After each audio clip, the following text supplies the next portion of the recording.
What is going on? It's your boy Edward from Boxing Fanatico, and today we're going to talk about the rules of boxing. Yes, I'm going to go ahead and explain what the rules are for prize fighting when you sit down and watch these fights. If you're ever wondering what can you do and what can't you do, it seems to be so nuanced. I'm gonna break it down in this video. I'm gonna let you know what can happen, what can't happen, and even all the little nuances in between within the big spectrum of the rules of boxing. So enough with the talking, let's go ahead and get into today's segment. Let's do this.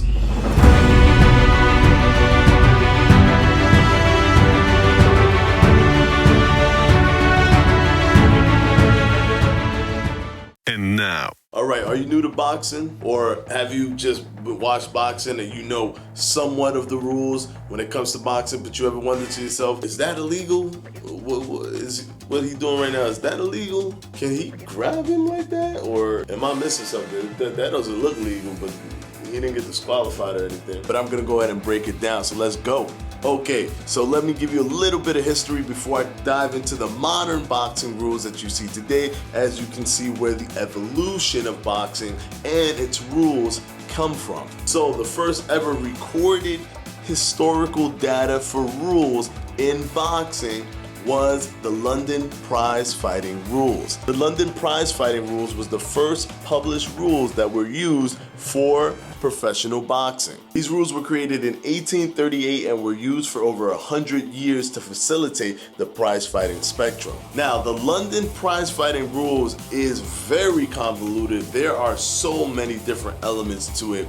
I'm talking about in its rule system itself, there's actually a position in the rules that state that the fighter can choose his own handkerchief of the style that he fancies so that he can use it to wipe the blood off his eyes and his mouth and to wipe the sweat from his body. So you can see how crazy these rules can start to get. I'm not gonna break down every single one of them, but I am gonna give you some specific elements to those rules. And the reason I'm gonna give you some specific elements to these rules is because these rules actually have bases for the modern rules that you see today. One thing that when it came to the London Prize Fighting Rules is that they did not fight in a ring. They actually fought on dirt. But the dirt, however, was consistent of a square. They used ropes to square them off. They had stakes on every corner, and there was a line made in the middle that they called a scratch. That scratch, the fighters had to meet up in that scratch. There were no time limits to each round. There were no round limits, and the brutality of these fights were insane. The rounds would go up to 20, 30, 40, 50, 60, 70 rounds. If both fighters were intent on not losing, they'll just continue to fight. You basically literally fought until you dropped.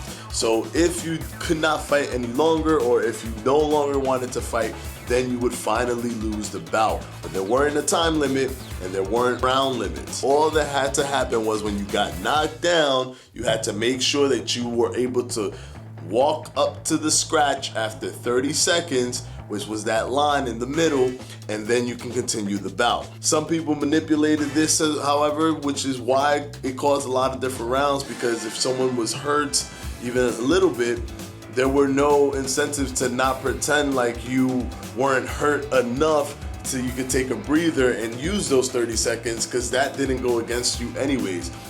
You can lose round 1 to 75 and then finally knock the guy out in round 76 and you would win the entire match. So you can see how those rules were not beneficial to a systematic approach in a sport. It doesn't lend itself well when you know that all the rounds preceding did nothing to determine the outcome of the fight. However, one thing that it did have control of was there were no judges, so you really won the fight. If you won the fight, you couldn't really dispute it at all. The only thing you could maybe dispute is that one guy threw the fight and the other guy didn't throw the fight. That's all you could dispute. Nothing else was disputed. There were no judges. It only ended if you could not make it to the line within 30 seconds from a knockdown. The thing that's crazy about the London prize fighting rules is that they even had specific rules for how to deal with the police officers when they found out that there was a fight going on and they come and stop the fight, because the whole thing was illegal to begin with. So police officers will actually come and stop the fight. Super convoluted rules of the London prize fighting rules. They even had what you would do for wages if you put bets on certain fighters and the cops come and break it up.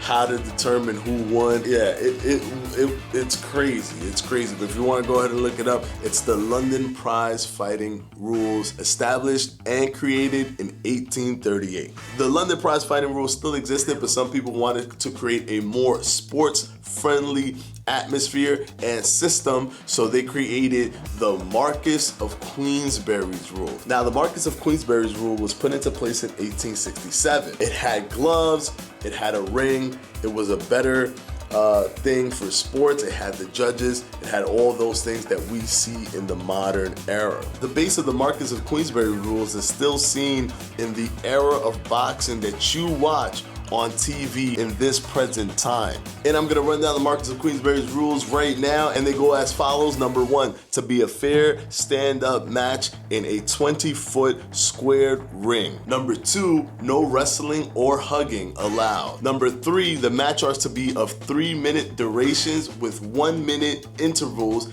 in between each round. Number 4, if either man falls for whatever reason, through weakness or through a punch, whatever it is, then they must get up unassisted within the 10-second allotted time.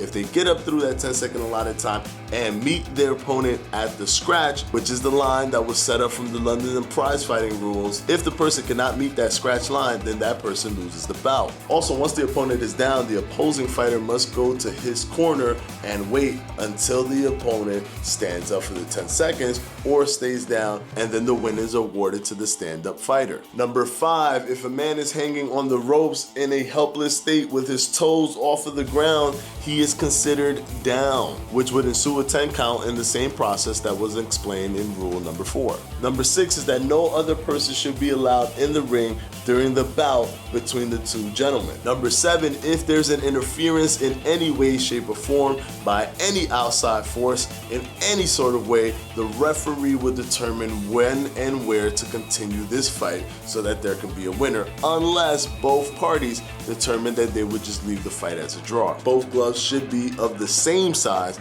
and also both gloves should be brand new. And the last important one, a man that is on one knee is considered a down opponent. Now we're gonna move on to the Associations of Boxing Commissions rules. The Associations of Boxing Commissions rules is the rules that we currently have at this juncture. This is what you see when you watch a prize fight on TV. This is from HBO, this is from Showtime, this is from PBC, this is Fox Sports. Every time you see a prize fight, they are using the unified rules of the Associations of Boxing Commissions. Associations of Boxing Commissions is an actual commission. It is an actual group of people. It was formed in the 1980s with the United States and Canada to create a better and safer system for boxing. So they've taken their base directly from the Marquess of Queensberry's rules. The differences with the Marquess of Queensberry's rules is that they have a rule now for if you fall outside. If you fall outside, you get a 20 count. Not a 10 count, a 20 count. This 20 count allows you to try to get back into the ring, but you must get back into the ring unassisted. However, if someone does assist you, it is up to the referee and the referee alone to decide if that is going to be a disqualification or not. Also, the referee can decide instead of disqualifying you, he can just deduct a point for the assistance. Another thing is that the 10-point must system is in effect in the unified rules of the Associations of Boxing Commissions. There's no standing 8 count. Standing 8 counts are used a lot in the amateurs, which is when a referee sees that you're being hit a lot and he interjects because he wants to protect the fighter. He actually does a standing 8 count. If the referee feels that he needs to step in a fight with the Unified Associations of Boxing Commission's rules, what will happen is the fight is over. It'll be considered a TKO. Also, a fighter who has been knocked down cannot be saved by the bell in any round. This means that if you get knocked down and there's 2 seconds left and that bell rings, doesn't save you, the referee still has to count 10 seconds and you still have to beat that 10-second count. Now, it gets very very tricky when it comes to the intentional fouls, the non-intentional fouls, and what the breakdown is for these certain situations. If a fighter causes an intentional foul and that intentional foul does a severe amount of damage to his opponent, so severe that it has to stop the fight, then the person who committed the intentional foul would lose the bout by disqualification. And that is all by the discretion of the referee. It is up to the referee to determine if he thinks that that foul was intentional or not. If the fight continues past the 4th round and the intentional foul causes the injured opponent to have to stop the fight and the fight is stopped because the injury has become severe, then it will go to a technical decision.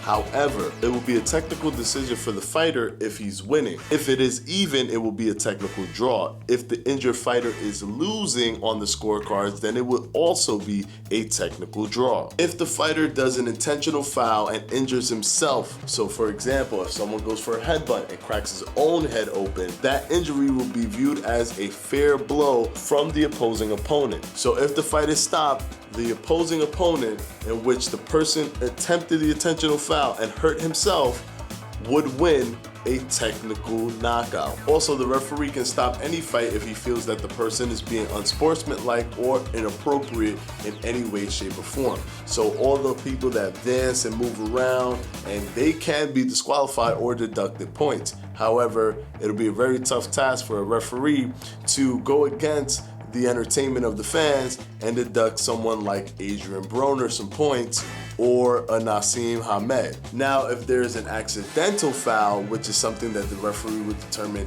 was done by accident and not intentionally by the fighter, then if it has to be stopped before the 4th round, it will be viewed as a no decision, which means it doesn't go in the win, loss, or draw column. It'll just be ruled as a no decision match. If after the 4th round, then it will go to a technical decision, which is where they tally up all the scores of the judges and determine who has won the fight at that point. So if it's a draw after the 4th, then it'll be a draw. If fighter A is winning, fighter A would have won the fight. Fighter B is winning at that point, fighter B would win the fight. And this is all after the 4th round. So anything before the 4th round is a no decision. Anything after the 4th round will go to a technical decision where one person can win over the other. If a fighter is hit with an accidental low blow, he can be given up to 5 minutes of rest. However, I've never in my experience seen someone take all 5 minutes. That seems to me to be an extreme allotted amount of time, but people have taken some time to recover when getting hit with a low blow. If that person does not recover within 5 minutes, he will lose the bout. Then of course you cannot bite, you cannot spit, you cannot kick, you cannot headbutt, you cannot elbow, you cannot push, you cannot grab, you cannot trip, you cannot hold on to the ropes. You are not even allowed to duck under the waistline of your opponent. You can't hit anyone in the back of the head, in their back, any back area at all, back of the kidneys. You cannot hit them in the back. You can only touch your opponent and hit your opponent with your glove. Now, like all sports, boxing has its nuance as well. Take, for example, basketball. You are not actually supposed to touch the opposing player. However, sometimes during defensive maneuvers, some defenders would tap the back of the opposing player. The referee is not going to call a foul for every single touch and move and shuffle. Same thing with boxing. Yeah, you may duck under below the waistline, but the referee is not going to call foul on every single occasion. Also, you may clinch a little bit more than you're supposed to. The referee also has his own discretion to determine what's excessive, what's not excessive. You may push off. The referee can warn you, but is he going to take a point off? It all depends. Is it excessive, and is that referee willing to take that point away? Remember, it's all under the referee's discretion. So that's it, guys. Those are the rules of boxing from the Unified Associations of Boxing Commissions. So hopefully this helps you so you're not wondering if a fighter is breaking the rules. And remember, if you need to know exactly how the judges score the fights, go head on to my previous video where I explain the breakdown of how the judges actually score the fights. Okay, guys, I'll see you on Monday for the Boxing Weekly Recap. Have a great one. Peace out.